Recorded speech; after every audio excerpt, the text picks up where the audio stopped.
जय महाकाल महाराज जी। महाराज जी, आप बहुत दिन बाद दिखाई दिए। आप कहाँ चले गए थे? गांव में बहुत दिन बाद आए हैं आप।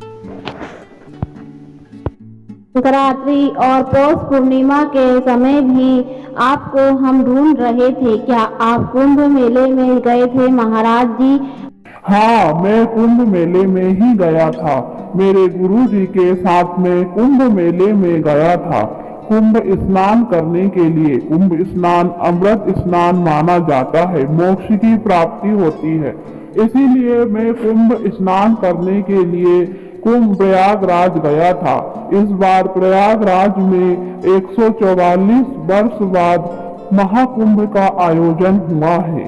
महाकुंभ अर्थात 12 वर्षों के उपरांत एक कुंभ का आयोजन होता है।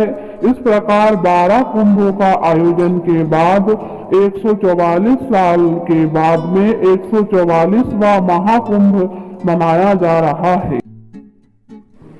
अमृत स्नान की तिथियां 13 जनवरी 2024 पौष पूर्णिमा को पहला स्नान, 14 जनवरी 2025 मकर संक्रांति को दूसरा स्नान, तीसरा 29 जनवरी 2025 मौनी अमावस्या, चौथा स्नान 3 फरवरी 2025 बसंत पंचमी को और पांचवा 12 फरवरी माघ पूर्णिमा को और छठवा 26 फरवरी महाशिवरात्रि पर्व को अमृत स्नान मनाया जाएगा। प्रयागराज महाकुंभ में स्नान करने से जन्म जन्म के पाप नष्ट होते हैं, मनुष्य को आध्यात्मिक शांति प्रदान होती है और पितरों को भी सुख प्राप्त होता है। मनुष्य के सारे पाप नष्ट हो जाते हैं, तत्व की प्राप्ति होती है, मन को शांति मिलती है, आध्यात्मिक शांति मिलती है, पाप नष्ट होते हैं और जन्म सफल हो जाता है। स्नान करते समय हमें विशेष नियमों का पालन करना चाहिए। पहला स्नान ब्रह्म मुहूर्त में किया जाता है। पहला नियम स्नान। वैसे तो कुंभ मेले में किसी भी समय स्नान कर सकते हैं, लेकिन अगर कुंभ स्नान के सबसे शुभ समय की बात की जाए तो वह ब्रह्म मुहूर्त है। अर्थात ब्रह्म मुहूर्त रात्रि पहर के बाद सूर्योदय के ठीक पहले का समय होता है। आमतौर पर 4 बजे से लेकर 5:30 तक ब्रह्म मुहूर्त का समय माना जाता है। भक्तों, इसी समय पर हो सके तो आप स्नान करें तो बहुत फलदायी होगा। कुंभ स्नान करते समय यह मंत्र बोले, गंगे च यमुने चैव गोदावरी सरस्वती नर्मदे सिंधु कावेरी। स्नान करते समय गंगे माता से प्रार्थना करें। स्नान करते समय यह मंत्र बोले, गंगे च यमुने चैव गोदावरी सरस्वती नर्मदे सिंधु कावेरी जलास्मिन् सन्निधे करू। इस मंत्र के द्वारा डुबकी लगाएं या हर हर गंगे बोले। तीसरा, साधु संतों के स्नान के बाद में ही गृहस्थ लोगों को स्नान करना चाहिए। अमृत स्नान के समय 3 डुबकी लगाने का नियम है। गृहस्थ को 5 डुबकी अवश्य ही लगाना चाहिए।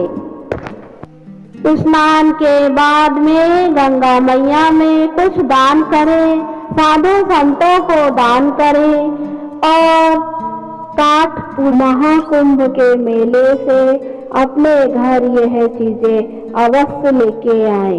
पहला महाकुंभ अमृत स्नान का गंगा मैया का जल, दूसरा महाकुंभ के स्थान की माटी, तीसरा महाकुंभ से तुलसी का पत्ता और चौथा महाकुंभ से कंकड़ या शिवलिंग अवश्य ही लेके आए। यह बहुत ही शुभ माना जाता है।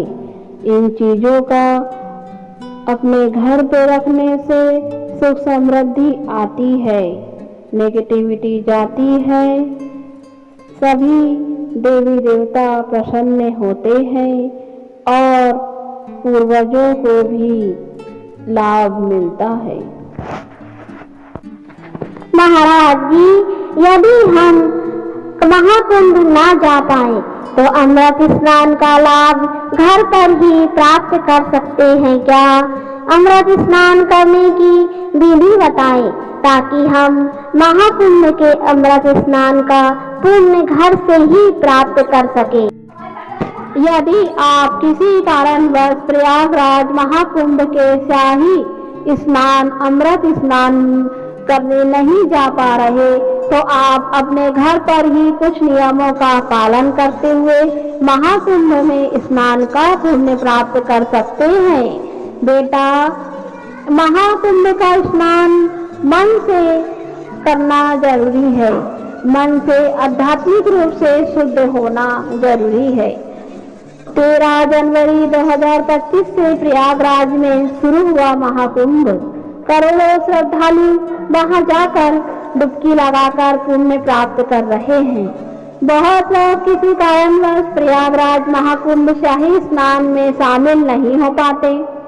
अगर आप भी महाकुंभ में नहीं जा पा रहे तो कुछ नियमों का पालन करते हुए महाकुंभ में अमृत स्नान का पुण्य घर पर ही प्राप्त कर सकते हैं।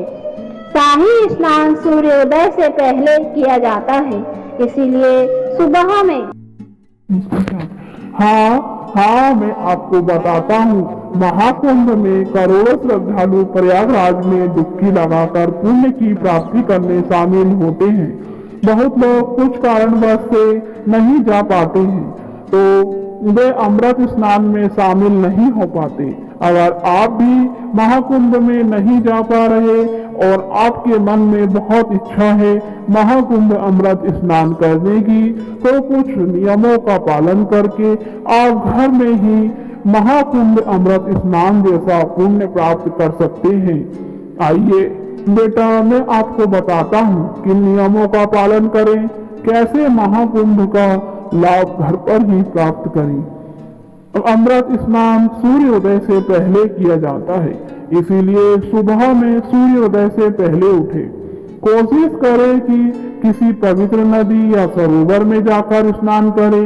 आपके आसपास में कोई नदी है तो अपने घर में नहाने है तो नदी में जाए, और यदि कोई नदी ना हो तो अपने घर में नहाने के पानी में गंगा जल मिलाकर स्नान करें। दूसरा, स्नान करने के दौरान गंगा मैया का स्मरण करें, हर हर गंगे का जाप करें। साथ ही स्नान करते समय भगवान का ध्यान करें। ओम नमः शिवाय, ओम नमः भगवते वासुदेवाय मंत्र का जाप करें। यदि आपको मंत्र बोलते बने तो यह मंत्र बोले, गंगे च यमुने चैव गोदावरी सरस्वती नर्मदे सिंधु कावेरी जलेस्मिन् सान्निध्य करो। मंत्र का जाप भी कर सकते हैं। अगर आप यह मंत्र नहीं बोल सकते तो स्नान करने के दौरान गंगा मैया का सुमिरन करते हुए हर हर गंगे का जाप करें। मन से गंगा मैया में हो रहे स्नान को माने। मन के भाव गंगा मैया में स्नान कर रहे ऐसा लगाएं। कुंभ के 5 बार डुबकी लगाने का नियम है, ऐसा भी आप कर सकते हैं। नदी में 5 बार डुबकी लगाएं और उस दिन साबुन, डिटर्जेंट जैसी चीजों का इस्तेमाल नहीं करें। तीसरा, स्नान के बाद भगवान सूर्य को जल अर्पित करें। उसके बाद घर पर तुलसी मैया को जल अर्पित करें। जल अर्पित करने के बाद तुलसी जी की 11 बार परिक्रमा करें। चौथा, स्नान के बाद साफ कपड़े पहने घर के पूजा स्थल पर बैठ जाएं। इसके बाद श्री हरि विष्णु, भगवान शिव व अन्य देवी देवताओं का ध्यान करें। साथ ही भगवान और गंगा मैया का स्मरण करें। पांचवा, महाकुंभ के दौरान दान देने का विशेष महत्व है।